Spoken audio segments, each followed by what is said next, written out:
Donc, le cours de ce soir est sur le calendrier juif, les bases du calendrier et le concept du calendrier, le concept de Géoula, de délivrance dans le mois de Nissan. Encore une fois, tous les micros sont éteints normalement, mais si vous avez des questions, si vous pouvez vous enlever remettre le micro à marcher ou bien il n'y a pas de souci à ce niveau-là. Alors, la raison pour laquelle on parle du calendrier, c'est que d'abord, c'était la paracha de la semaine dernière, de Shabbat qui vient de passer, où on lit Parashat HaChodesh. Il y a 4 parachas, 4 Shabbats spéciaux, 2 avant Purim, 2 après Purim, pendant lesquels on lit une paracha spéciale. Et ce Shabbat dernier, même si on n'a pas eu de minyan dans la Torah, mais on aurait dû lire la paracha de Chodesh, qui parle donc du mois, qui est la mitzvah que Dieu a donnée à Moshe, de sanctifier le mois, d'établir le calendrier. Donc ça, c'est la paracha de la semaine dernière.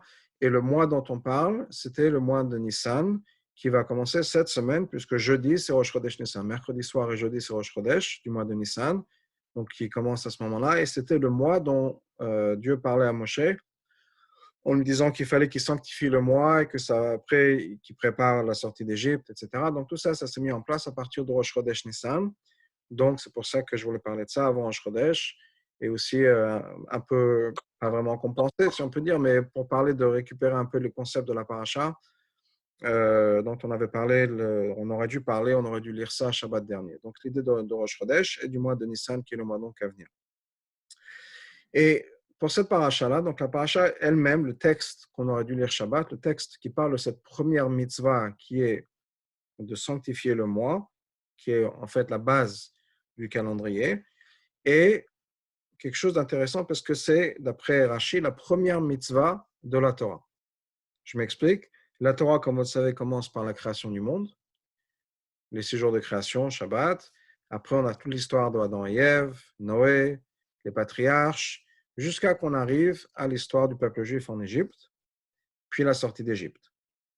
La première mitzvah qui a été donnée au peuple juif en tant que mitzvah donnée au peuple juif, c'est-à-dire pas des individus ou à un groupe de personnes, mais vraiment au peuple juif en entier, c'est la mitzvah d'établir le calendrier de Kiddush HaChodesh, de sanctifier le mois. Donc la mitzvah dont on parle, qui est la paracha de Bo, qui est donc on lit ça pendant le mois de janvier. C'est donc on lit chaque Shabbat, la mitzvah elle-même, quand on la lit, la paracha qu'on lit, on lit ça au mois de janvier, dans la paracha de Bo. Mais c'est la première mitzvah donnée au peuple juif. Il y a d'autres mitzvot qui sont les mitzvot universelles, les mitzvot qui sont les mitzvot des enfants de Noé, donc les 7 mitzvot universelles pour l'humanité entière, de croire en Dieu, d'avoir une vie civile et une vie morale, etc. Mais la première mitzvah qui va être donnée au peuple juif en tant que peuple, c'est celle d'établir le calendrier. Rashi, tout au début de la Torah, nous dit que la première mitzvah, c'est donc la mitzvah d'établir le calendrier. Pourquoi est-ce que la Torah commence avec toute l'histoire de la création du monde et tout ce qui se passait jusqu'à qu'on arrive à cette mitzvah? La Torah, ce n'est pas un livre d'histoire, ce n'est pas un livre de science. Le but de la Torah, même si on nous parle de la création, ce n'est pas pour nous décrire la création. Pourquoi est-ce que la Torah nous a donné tout ça? C'est pour dire que Dieu a créé l'univers, a créé la terre. Koach Maasa Vigilamo, et il a voulu donner à son peuple, expliquer à son peuple le pouvoir de ses actions, c'est-à-dire que Dieu a créé le temps et l'espace, que Dieu a créé le monde. Rashi rentre dans plus de détails en disant que le jour viendra où les nations du monde nous diront qu'on a volé notre terre, et on leur expliquera que c'est Dieu qui a créé le monde, c'est Dieu qui a donné à chaque nation sa terre, et il a décidé à qui il a donné la terre d'Israël, et c'est au peuple juif, donc c'est une réponse aux non-juifs qui vont dire qu'on a volé la terre. Mais l'idée, c'est que c'est pour nous expliquer que c'est Dieu qui a créé le monde, c'est Dieu qui a créé l'univers. Et donc, pour nous expliquer tout ce concept-là, la première mitzvah de la Torah a été décalée d'un livre entier, tout le livre de Bereshit, et on rentre dans le livre de Shemot, le deuxième livre, pour nous expliquer le fait que c'est Dieu qui est le pouvoir de toute la création, qui est derrière toute la création. Ça, c'est ce que Rashi nous explique. Le Maïmonide n'est pas nécessairement d'accord quand il parle de première mitzvah. La première mitzvah pour le Maïmonide, ce n'est pas la mitzvah d'établir le temps, c'est la mitzvah de croire en Dieu. Et lui va compter la première mitzvah comme Anochi Hashem Elokecha, je suis l'Éternel ton Dieu qui t'a fait sortir d'Égypte. Ça, c'est la première mitzvah, c'est la fondation, c'est le fondement de toute la Torah, de tout le judaïsme. Ce qui est une certaine logique, bien sûr, qui est s'il n'y a pas de croyance en Dieu, toutes les autres mitzvot perdent leur sens. Donc, pour le Maïmonide, la première mitzvah, ce n'est pas la mitzvah du calendrier, mais c'est la mitzvah de croire en Dieu. Le calendrier, c'est quelque chose qui va venir un peu plus tard d'après le Maïmonide. Mais en tout cas, donc l'idée de première mitzvah, d'après Rachid, d'après d'autres sages du Moyen-Âge, c'est le calendrier qui est la fondation, c'est la première chose. Alors, bien sûr, que ce soit le Maïmonide ou que ce soit le Rachid, qu'on aille vraiment jusqu'au bout en disant que le calendrier, c'est la première mitzvah, ou bien qu'elle croit en Dieu, c'est la première mitzvah, mettre les deux sur plus ou moins le même degré, c'est quand même quelque chose d'intéressant.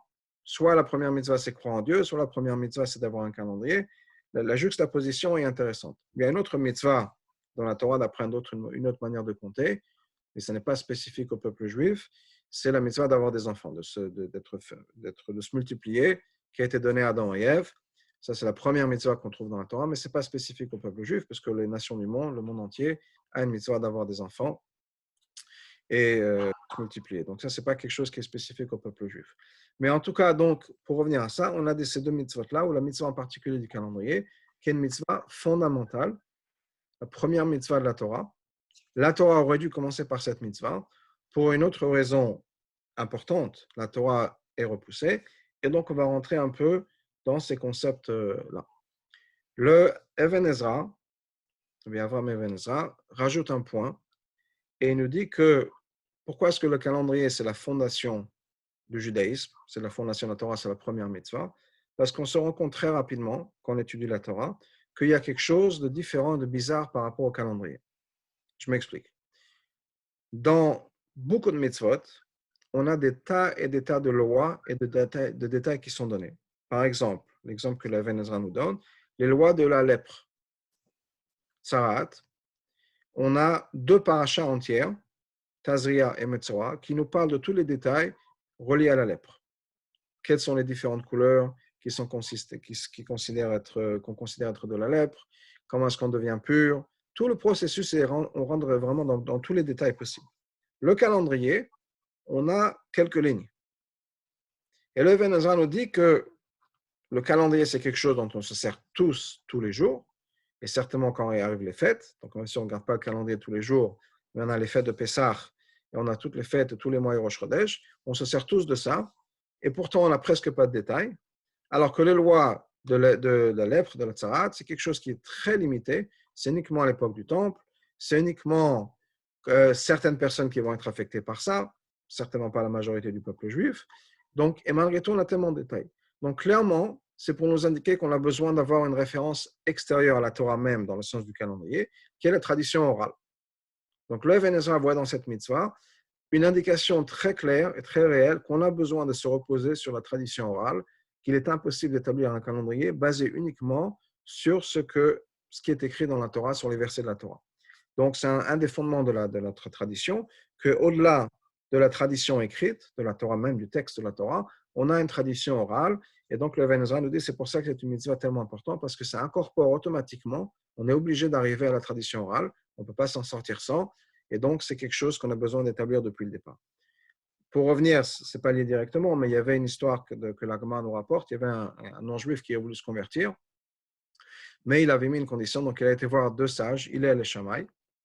Il a été voir Hillel en particulier en disant, je voudrais bien apprendre la Torah, mais à une condition, que tu ne mélanges pas la tradition orale.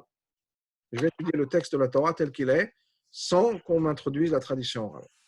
Alors Shammai au départ l'a renvoyé en disant, c'est n'importe quoi, c'est pas possible. Il a été voir Hillel, Hillel lui dit, ok.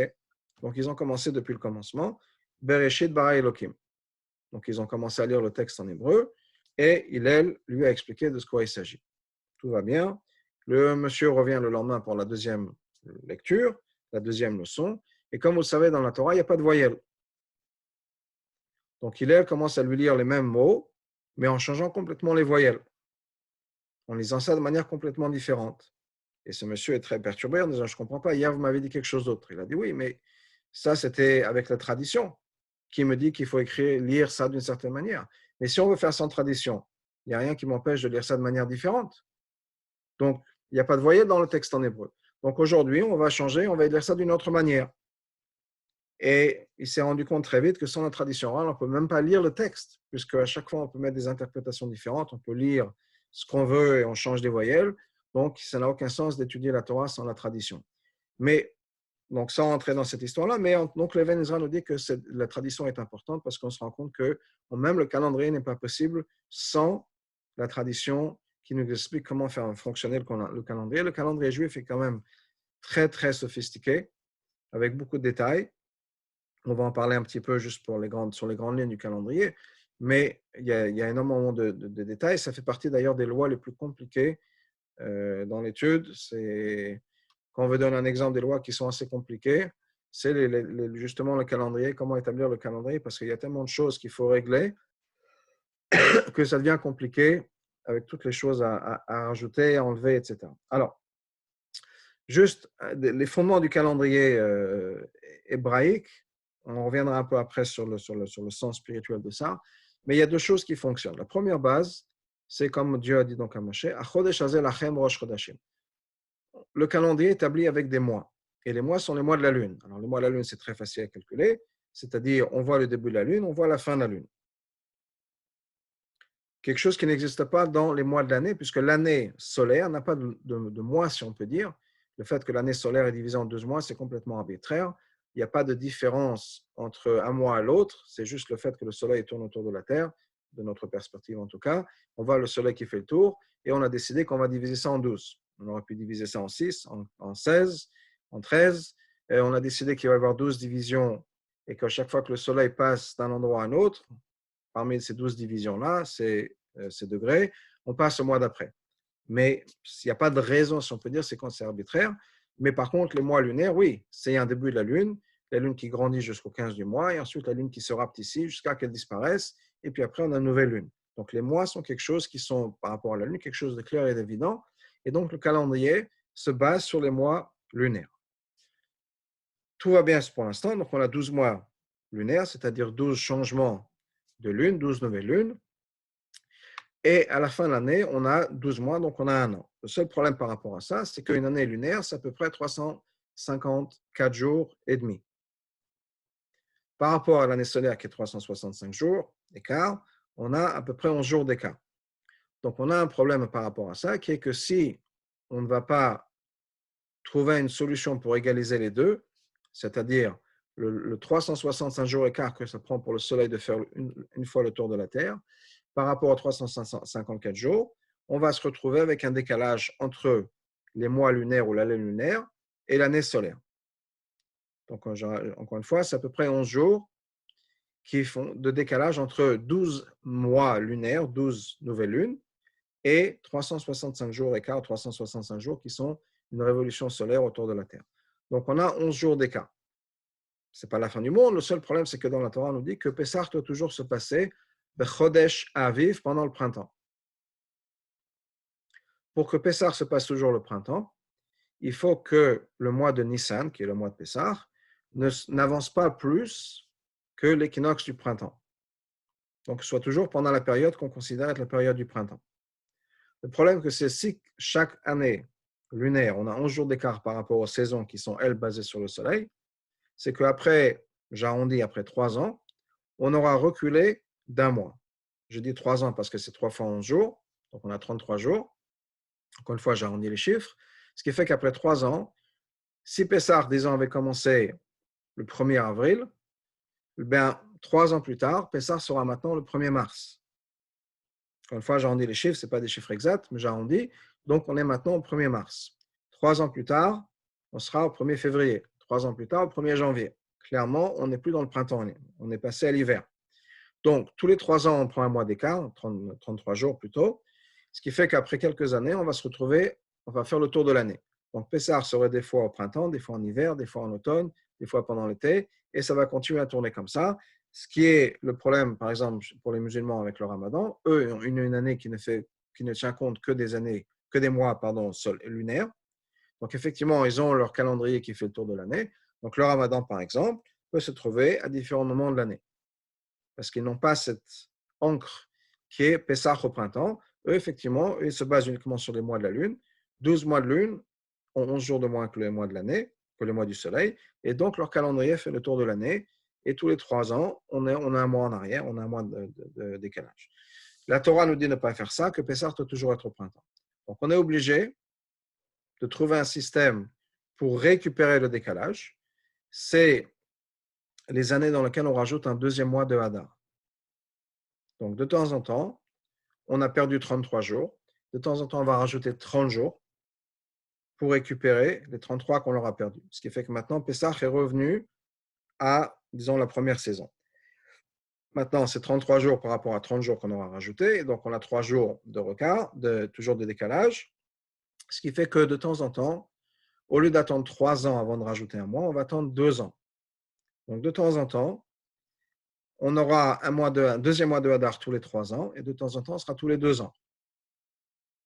Ce qui fait qu'au bout du compte, on aura entre les jours qu'on aura perdus et les jours qu'on aura rattrapés, on va se retrouver à un chiffre égal. Le calendrier est fait de telle manière que tous les 19 ans, on retourne à 0. C'est-à-dire que entre les jours, les mois qu'on a perdus et les jours qu'on a rattrapés, c'est-à-dire que on a perdu 33 jours, on rajoute un mois, donc on a récupéré 30 jours, on a toujours 3 jours d'écart. Mais après, 2 ans plus tard, alors qu'on n'aura perdu que 22 jours, et on a les 3 qui étaient passés, donc on a 25 jours d'écart, on va rajouter 30 jours. Donc maintenant, on a 5 jours d'avance. Donc, de temps en temps, on va avancer et reculer, et tous les 19 ans, on se retrouve au point de départ, et on a une année qui est exactement la même, normalement, entre l'année solaire et l'année lunaire. C'est pour ça que, normalement, ça dépend des années bissextiles aussi, dans le calendrier non juif, si on peut dire qu'il y a un calendrier solaire. Normalement, tous les 19 ans, la date hébraïque et la date civile coïncident. Parce que normalement, le calendrier se recoupe tous les 19 ans pour arriver à un point zéro. On a exactement recréé notre équilibre, si on peut dire, entre les jours qu'on avait avancés et les jours qu'on avait perdus. Donc ça, c'est juste donc, un petit aperçu du calendrier, ce qui fait que le calendrier juif, pour revenir à notre point, notre discussion, suit 2 systèmes. Tout d'abord, les mois sont basés sur la Lune, donc c'est mois lunaire, et l'année, même si c'est 12 mois, on a fait 12 fois le tour de 12 nouvelles lunes, mais on a quand même un écart. On va essayer de garder un équilibre par rapport aux saisons, qui sont, les saisons, donc le calendrier, c'est basé sur le soleil. Ce qui fait qu'on va faire en sorte que ce calendrier soit basé sur des années solaires aussi. Une année solaire, c'est-à-dire une année basée sur les saisons, et une année où on va retrouver notre point de départ, c'est-à-dire que le soleil aura fait le tour de la Terre en une fois complète, et c'est à ce moment-là qu'on retourne au point de départ, et ça, c'est une année. Donc, du 1er janvier, disons, au 31 décembre, c'est une année, c'est-à-dire une circonférence, une révolution du Soleil autour de la Terre. Et donc, à ce moment-là, on retrouve le point de départ. On a besoin de garder les deux, 12 mois lunaires et une année solaire.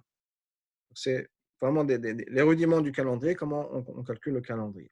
Alors, pour revenir à notre discussion, donc on a ce calendrier. Et le calendrier, la mitzvah de faire le calendrier, donc comme on dit le Rashi et d'autres sages, c'est la première mitzvah de la Torah. Et ça implique 2 choses. Premièrement, que c'est une mitzvah. On va rentrer dans les détails. Et deuxièmement, pourquoi est-ce que c'est la première mitzvah? Première, c'est aussi dans le sens de la qualité. Ce n'est pas juste quelque chose d'important et que ça s'avère que c'est au début de l'histoire de la Torah. Mais si on parle de première mitzvah, c'est que c'est quelque chose d'important. Donc, expliquons ce que c'est qu'une mitzvah et pourquoi est-ce que de faire le calendrier, c'est une mitzvah et non seulement une mitzvah, mais la première mitzvah. Une mitzvah, le mot de mitzvah, c'est un terme qu'on a développé plusieurs fois, c'est quelque chose qui a pour but d'unir. Le mot de mitzvah, le mot mimem en hébreu, mitzvah, c'est un lien. Ce n'est pas juste un commandement, ça va au-delà du commandement, c'est quelque chose qui crée un lien entre 2 entités ou 2 personnes. Ça peut être 2 personnes quand quelqu'un demande à quelqu'un d'autre de faire quelque chose pour lui ou pour elle, mais ce commandement-là, cette demande, crée un lien entre ces 2 unités dont on parle, ces 2 entités. Dans notre cas, Dieu et le peuple juif, Dieu et le monde. Donc, quand on parle de mitzvah, et c'est vrai pour toutes les mitzvot, ce n'est pas juste un commandement, c'est un lien. Un des exemples qui est donné dans la Chassidoute, c'est qu'on peut imaginer 2 personnes, 2 êtres humains, mais 2 personnes qui sont complètement à l'opposé de la condition humaine. C'est un exemple, donc c'est un peu exagéré pour faire le point là. Mais l'idée, c'est qu'on va avoir quelqu'un qui va être donc le plus grand des sages possible, et à côté de cette personne-là, dans la même pièce ou dans la même perspective, quelqu'un qui est aussi loin possible de toute forme d'intelligence possible, un être humain, mais complètement qui n'a rien à voir avec la science, la philosophie, la réflexion, la pensée, vraiment très loin de tout ça. Et ces 2 personnes n'ont rien à voir ensemble. Pas de manière méchante. c'est que chacun vit dans un monde complètement différent et que dans le monde de chacun, il n'y a pas de place pour l'autre. Dans le sens où cette personne qui vit dans le monde de la pensée et de la réflexion ne voit pas ce qu'il a en commun avec l'autre personne. Et la même chose de l'autre côté, cette personne qui n'est pas du tout dans le monde de la pensée et de la réflexion ne voit pas comment est-ce qu'il pourrait se connecter avec ce grand sage, ce grand philosophe, cette grande personne qui est à côté. Donc, ils ne se croisent pas, leurs chemins ne se croisent pas, ils n'ont rien à voir l'un avec les autres. Et si cette personne, ce sage, tout d'un coup demande à l'autre personne, s'il te plaît, s'il vous plaît, est-ce que vous pourriez m'amener un verre d'eau? Tout d'un coup, il y a un lien qui se crée. Parce que maintenant, ils se parlent, ils communiquent, la personne lui a demandé quelque chose d'autre, l'autre personne peut lui amener un verre d'eau, il y a un lien qui s'est fait. Juste parce qu'il lui a demandé de lui amener un verre d'eau. Ça peut être n'importe quoi, faire un verre de café, ouvrir la fenêtre, quel que soit le fait que maintenant ils se parlent, il y a cette communication, qu'un demande quelque chose à l'autre, ça crée un lien. Et ça, c'est un exemple pour une mitzvah. C'est-à-dire qu'une mitzvah, c'est un lien qui est fait entre Dieu et nous. Dieu nous a demandé de faire quelque chose, ça crée un lien entre nous et Dieu. Parce que nous, de notre côté, nous sommes des êtres finis, des êtres humains. On n'a rien à voir avec l'infini, avec Dieu. Comment est-ce qu'on pourrait imaginer avoir une relation, une conversation avec Dieu? Et Dieu vient nous voir en disant, écoutez, est-ce que vous pouvez faire quelque chose pour moi? Et ça peut être n'importe quoi. Donnez-moi un verre d'eau, ouvrez la fenêtre. Quel que soit, ce qui est important, ce n'est pas seulement l'action. L'action va être importante parce que Dieu l'a demandé. Mais c'est le fait que Dieu nous a parlé, nous a demandé de faire quelque chose pour lui. Ça crée un lien entre nous, cet objet, bien sûr, dont on va servir, et Dieu. Donc, toute mitzvah, c'est quoi? C'est créer un lien entre Dieu et nous, et un lien entre Dieu et le monde. C'est-à-dire que le monde a été créé par Dieu. Le monde a été créé par Dieu de telle manière qu'on a l'impression que le monde est une existence séparée de Dieu. Et quand Dieu nous demande de prendre quelque chose du monde, c'est tout d'un coup révéler l'essence même de la création et en montrant que la création n'a été pas créée que pour Dieu et pour développer, aider ce lien qui est entre nous et Dieu. J'avais mentionné tout à l'heure Rashi qui nous dit pourquoi est-ce que Dieu nous a parlé de toute l'histoire de la création pour nous dire la force, la raison pour laquelle Dieu a créé le monde. Eh bien, c'est exactement ça ce que Rashi veut dire. Que si on a eu tout le livre de Bereshit, c'est pour nous dire que toute la création a été faite par Dieu. Tout ce qui existe dans le monde est fait par Dieu pour un but particulier. Le Zohar nous prend ça un peu l'étape d'après. Le Zohar nous dit que Dieu a regardé dans la Torah et basé sur la Torah a créé le monde. Donc la Torah, c'est un peu les plans, pas un peu, mais c'est les plans de la création du monde. Par exemple, c'est marqué dans la Torah qu'on a besoin de prendre un loulav, Dieu va créer des cocotiers, des palmiers, pour qu'on puisse avoir de loulav. On a besoin d'avoir du vin pour le kiddush, Dieu donc va créer des vignes pour qu'on puisse avoir du vin pour le kiddush. Donc Dieu regardait la Torah et basé sur la Torah a créé le monde. Maintenant, on vit dans un monde dans lequel ce n'est pas nécessairement évident. On pense à chaque fois qu'on voit des cocotiers, on ne pense peut-être pas toujours Sukkot. À chaque fois qu'on voit une bouteille de vin, on ne pense pas toujours que Dieu a créé le vin uniquement pour le kiddush ou pour les fêtes. Le vin existe, alors on s'en sert pour les fêtes aussi. Il y a des cocotiers, on habite à Miami, on profite, on va sur la plage, on voit des cocotiers, mais on ne pense pas tout de suite, oui, Dieu a créé les cocotiers parce que c'est une mitzvah. Une mitzvah, c'est-à-dire que le moment où on va prendre le loulav, par exemple, c'est le moment où on va prendre conscience, nous, mais aussi révéler dans le monde, que la raison pour laquelle il y a des cocotiers sur Terre, c'est pour pouvoir se servir du loulav. Et pas juste pour embellir les beaches de Miami, les plages de Miami. Donc, la mitzvah, c'est quoi? La mitzvah, c'est connecter notre conscience avec Dieu, notre être avec Dieu, et aussi le monde qui nous entoure. Pour révéler le lien qui est toujours là, puisque la raison pour laquelle Dieu a créé le monde, c'est pour un but particulier. Donc, rien dans le monde n'existe détaché de Dieu. Rien dans le monde n'existe sans que ce soit lié avec la Torah et les mitzvot. Mais on ne vit pas toujours cette expérience. Je pense que maintenant, on a tout un tas de questions à se poser par rapport à ce qui se passe avec le corona. Et ce n'est peut-être pas tout de suite évident pour l'instant. Avec le recul, ce sera certainement différent. Mais de dire comment est-ce que ça, c'est la création du monde, c'est la beauté de la création. Et que Dieu a créé ça pour révéler sa présence à travers le monde. Alors, on a tout un tas de vidéos qui tournent, tout un tas de messages, etc. Mais plonger dedans, ce n'est peut-être pas toujours évident de voir exactement comment est-ce que le monde n'est qu'une extension de Dieu et l'existence de Dieu. Les mitzvot servent entre autres à ça. Que quoi qu'il arrive, quelle que soit la situation, il y a toujours un lien avec Dieu. Alors, en ce moment, par exemple, la mitzvah, ça peut être de fermer les synagogues. Il y a une mitzvah, les rabbins ont dit, on ferme les synagogues. Donc, ça veut dire que même par rapport à ce qui se passe, on a besoin on regarde le monde et on trouve quelles sont les attentes de Dieu par rapport à nous dans le monde. C'est certainement beaucoup plus profond que ça, que juste fermer les synagogues, mais il y a un message qu'on regarde dans la Torah, on regarde dans la Halacha, et il y a la mitzvah qui nous dit voilà ce qu'on fait, voilà pourquoi on le fait, voilà comment on le fait. Et donc, il y a un lien entre tout ce qui se passe et Dieu. Ça, c'est une mitzvah de manière générale. Là, on parle dans le calendrier, pour revenir au calendrier, la première mitzvah. Et pourquoi est-ce qu'on appelle ça la première mitzvah? Parce que si on y réfléchit, le calendrier, c'est la base de tout ce qui se passe. C'est quoi le calendrier? C'est le temps. Sanctifier le temps. Et le temps, c'est la première création du monde. La première chose que Dieu a créée, c'est le temps. C'est le premier mot de la Torah, Bereshit, au commencement. Et c'est avec ça que tout commence. Il y a un commencement. C'est-à-dire qu'il y a un avant et il y a un après. Et une fois qu'on a un commencement, on a un point de départ. Après, tout le reste va se mettre en place. Le temps est créé. Maintenant, on va voir l'espace, les dimensions, les 3 dimensions du monde, etc.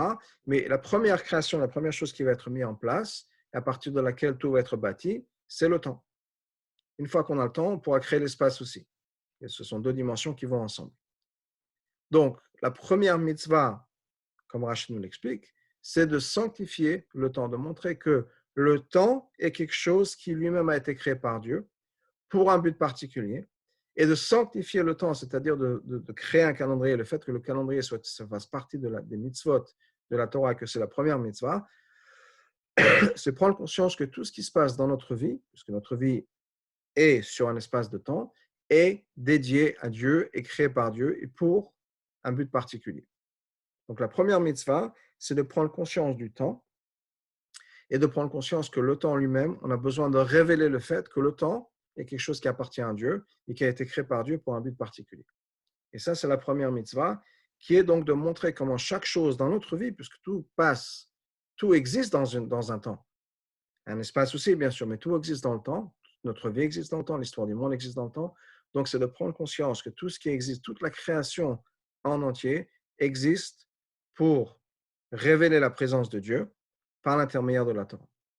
Et ça, c'est le but de la mitzvah du calendrier, qui est, encore une fois, de prendre cette conscience, de réaliser que tout ce qui existe, toute notre vie, tout ce qui nous entoure, tout ce qui existe à l'intérieur d'une dimension temps et espace, est quelque chose qui appartient à Dieu. Et donc ça, c'est le fondement du judaïsme, de comprendre que toute notre vie, tout ce qui existe à l'intérieur de ce temps et espace continuum, est la réalisation de Dieu. Sanctifier le temps, établir un calendrier, c'est sanctifier notre vie, sanctifier tout ce qui se passe à l'intérieur de notre vie et tous les éléments qui composent notre vie, c'est les révéler comment chaque élément de notre vie est attaché avec Dieu de manière ressentie et consciente. Ça, c'est la mitzvah donc, de calendrier. Donc, c'est aussi la raison pour laquelle, quand on se sert du calendrier, ce n'est pas un calendrier qui est basé sur un seul calcul, mais qui inclut les 2 manières possibles de le faire. C'est-à-dire les mois basés sur la Lune et le calendrier solaire aussi. Pour bien faire passer ce message, que toutes les dimensions possibles du temps, que ce soit sur une manière de le calculer ou bien une autre manière de calculer, tout ça fait partie de la création de Dieu, tout ça a un but divin, et à nous de révéler ce but divin à travers notre vie, à travers le temps qu'on passe. Donc c'est pour ça qu'on a ces deux éléments, qui est toutes les manières de vivre, toutes les manières de calculer le temps par rapport au soleil, par rapport à la lune. Ces deux manières de compter sont aussi incorporées dans notre temps, notre expérience par rapport à Dieu. De manière générale, entre les différences entre la lune et le soleil, il y en a plusieurs. Une, c'est que la lune, il y a des hauts et des bas. La lune grandit, ensuite elle se rapetissait. Et le mois de Chodesh, le mot Chodesh, qui veut dire quelque chose de le mois, ça vient aussi du mot de Chidush, qui est quelque chose de nouveau. Parce que chaque mois, c'est quelque chose de nouveau. Donc, c'est une dimension de notre vie qui est les hauts et les bas, et les renouvellements, qui sont quelque chose qu'on a besoin de donner à Dieu. Donc, il y a des fois où il y a plus de lumière, il y a des fois où il y a plus d'obscurité. C'est un des messages de la Lune. Et le fait qu'il y a des renouveaux de temps en temps, on n'est pas toujours les mêmes. Alors que le Soleil, c'est toujours, encore une fois, c'est toujours le même. Il n'y a pas de changement par rapport au Soleil. Alors, il y a l'hiver et l'été, mais il n'y a pas de changement par rapport à la taille du Soleil, par rapport à nous. C'est juste qui tourne.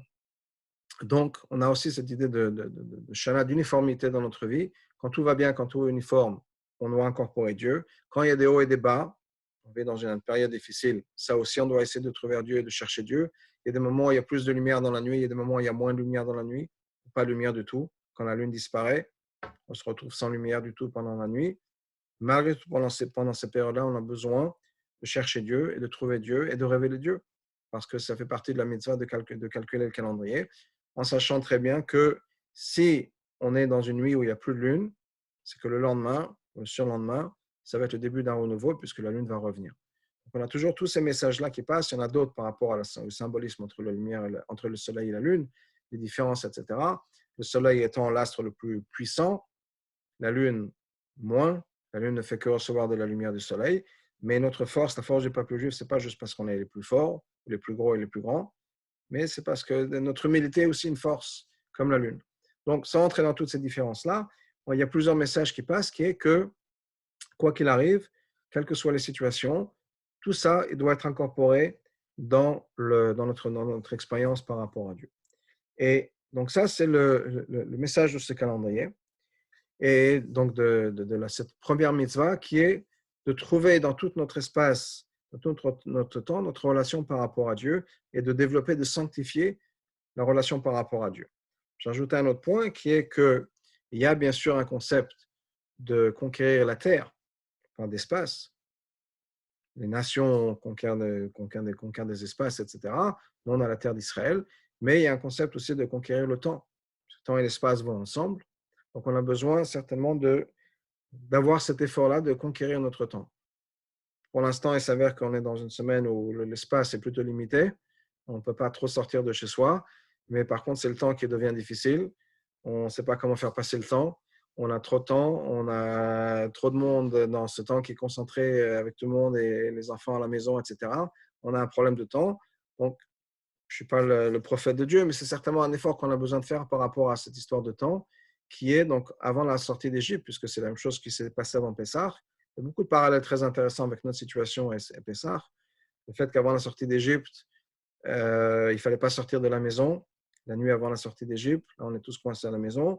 Le fait qu'avant la sortie d'Égypte, il fallait amener des sacrifices, chacun chez soi à la maison, le sacrifice de Pessah, ce qui est plus tard est devenu interdit, parce qu'après il y a eu le temple. Les sacrifices devaient être faits uniquement au temple. Mais avant la sortie d'Égypte, les sacrifices étaient faits à la maison, pas au temple, pas dans un endroit public, mais chacun à la maison. Comme Shabbat dernier s'est passé, on était chacun à la maison et c'est la maison qui est devenue un peu le temple ou la synagogue. Donc il y a beaucoup de parallèles. Et là, on a encore une fois ce travail à faire sur le temps, qui est comment occuper notre temps, comment sans perdre la tête et trouver un peu un espace à l'intérieur de notre temps, de nos journées, comment occuper tout ça. Donc c'est certainement une des choses sur laquelle on a besoin de travailler, le temps. Et c'est certainement pas un hasard si c'est donc ce message qu'on a un peu avant ce qui se passe le mois de Nissan, etc. Et je voudrais rajouter encore un autre point, qui est donc, je parlais du mois de Nissan. Donc, quand la mitzvah a été donnée, le premier mois donc, que Moshe a été commandé de faire d'établir le calendrier, ce n'était pas n'importe quel mois, c'était le mois de Nissan. Le mot Nissan, ça vient de la racine du mot Nes, qui est un miracle. Puisque c'est le mois du miracle, c'est le mois de la sortie d'Égypte, c'est le mois de la délivrance. Et ce n'est pas le mois de l'année civile. Parce que de manière intéressante, dans la Torah, on a une autre année civile qui, vous savez comme moi, commence Rosh Hashanah. Donc, quand on a une nouvelle année, par exemple, dans le calendrier, cette année, on en a 5780. L'année 5780, c'est, je veux dire, l'année civile juive. Et c'est à ce moment-là, pourquoi? Parce que ça marque le début de la création du monde. Rosh Hashanah marque la création du monde. Exactement, le jour de Rosh Hashanah, c'est le jour de la création d'Adam et Ève. Le monde a été commencé quelques jours avant, mais Rosh Hashanah marque la création du monde. Le mois de Nissan, qui est le premier mois dans la Torah, qui est le mois de la libération, qui est le mois de la sortie d'Égypte, est un mois, c'est le premier mois de l'année religieuse, l'année toranique. On ne parle plus de la création du monde, on parle de la libération. Et si c'est le premier mois de ce calendrier, c'est parce que Dieu voulait donner un message. Et ce message est que le temps pour le peuple juif est un temps qui est miraculeux. On a souvent des conflits dans notre vie par rapport à avoir une vie naturelle qui suit le chemin de la nature ou bien faire les choses comme Dieu le veut, à plein niveau, un des niveaux auxquels je pense tout de suite, mais c'est le niveau financier, par exemple, avec d'autres exemples. Donner le maaser, donner la tzedaka, c'est difficile quand, en fonction de mes revenus. Payer l'école juive, je ne peux pas me le permettre, c'est très cher, etc. Donc, on a un conflit entre mes revenus comme je les imagine et mes dépenses comme je les imagine. Et ça va des fois au contraire, si on peut dire, de ce que Dieu attendait de nous, dans le sens où de donner une éducation juive à mes enfants, c'est bien compliqué dans ma tête si je suis les calculs rationnels avec une calculatrice, etc. Ou bien, pour d'autres, c'est le Shabbat. Shabbat, c'est le meilleur jour de la semaine pour mon magasin, pour mon restaurant. Si je ferme Shabbat, ben, je peux fermer toute la semaine parce que je ne ferai pas d'argent. Ou d'autres choses comme ça. Donc, on a plusieurs problèmes, plusieurs conflits entre la manière naturelle, si on peut dire, de vivre sa vie et la manière miraculeuse de vivre sa vie, ou de vivre sa vie dans tous les sens. Et un des messages, c'est que le calendrier, c'est-à-dire la vie de tous les jours, Dieu nous dit, c'est le mois des miracles. Dans le sens où il faut avoir un peu confiance en Dieu, il faut faire ce qu'on a besoin de faire, mais avoir un peu confiance en Dieu que si on fait ce qu'il faut, Dieu derrière va assumer. Encore une fois, il faut faire ce qu'on a besoin de faire, mais dans le respect de la halakha, dans le respect de ce que Dieu attend de nous. Et si on a des conflits, on peut toujours en parler avec quelqu'un, mais à la base, s'il y a des conflits, il faut avoir confiance en Dieu que si on fait quelque chose qu'il faut, on fait ce qui est droit et en accord avec la halakha, on trouvera une solution à nos problèmes, que ce soit une question financière, que ce soit une question d'autre, de travail, etc. Au bout du compte, Dieu fera en sorte que les choses s'arrangeront comme on a besoin d'être. Donc, c'est aussi ce message-là, que si le début de notre calendrier, c'est le mois de Nissan, c'est le mois de la délivrance, c'est le mois des miracles, c'est pour nous dire que notre vie journalière, le calendrier, c'est quelque chose qui est basé aussi sur des miracles. On ne peut pas toujours être fixé avec une réflexion, disons, cartésienne, où les choses ne vont se passer qu'une certaine manière. Je pense qu'on voit tous, on est tous en train de vivre des moments, on se rend compte que les choses ne se passent pas toujours comme on avait prévu. C'est la moindre des choses qu'on puisse dire en ce moment. Ou qui aurait pu imaginer un monde dans lequel on est maintenant, où toutes les économies du monde sont fermées, la Chine, les États-Unis, l'Europe, etc. On ne sait pas combien de temps ça va durer. C'est sûr qu'un changement qui s'est passé, comment ça s'est passé, aussi radical, aussi profond et aussi brutal, ce n'est pas quelque chose qu'on aurait pu imaginer à plein niveau. Donc, il y a certainement des choses on vit des moments difficiles, mais on peut comprendre que le monde change, le monde n'est pas statique, et que s'il change d'une manière, il peut changer dans le positif aussi. Il n'y a aucune raison que ça ne change pas dans le positif. Et donc, de s'assurer que tout va bien. Donc, c'est aussi avoir un peu cette confiance en Dieu, que les choses vont se passer comme il faut, Bezrat Hashem, avec l'aide de Dieu, et que dans la vie de chacun, on vit tous des moments difficiles. En fonction des travaux, du travail de chacun, ça a des influences et des impacts différents de la situation. En fonction de combien il y a d'enfants à la maison, et si on est dans un appartement ou dans une maison avec une piscine, il y a des choses qui changent. Mais on est tous plus ou moins dans le même bateau, avec on passe des moments difficiles, mais qu'avec l'aide de Dieu, Bezrat Hashem, ce sera les derniers moments de la galoute, de l'exil, et que la même manière que le monde a changé en quelques semaines, avec l'aide de Dieu, ces quelques semaines-là sont la préparation pour l'avenue du Mashiach, et que Bezrat Hashem, très très très bientôt, on se retrouvera tous avec le Beth Amikdash, avec Mashiach, Bezrat Hashem. Voilà. Merci beaucoup. Si vous avez des questions à poser, vous pouvez écrire ou rebrancher vos micros. Non, ok. Bon, alors, Bezrat Hashem. Oui, merci. Et bon, je vais essayer de faire un autre cours demain si on peut. Mardi et mercredi, je sais qu'il y a les cours des femmes. Et sinon, jeudi, on a l'heure de l'éducation. Donc, peut-être demain. Et voilà. Bonsoir. Merci, monsieur le rabbin. Au revoir. Au revoir. Merci beaucoup, Rav Frankfurter, Au c'était revoir. super. Merci beaucoup. Au revoir.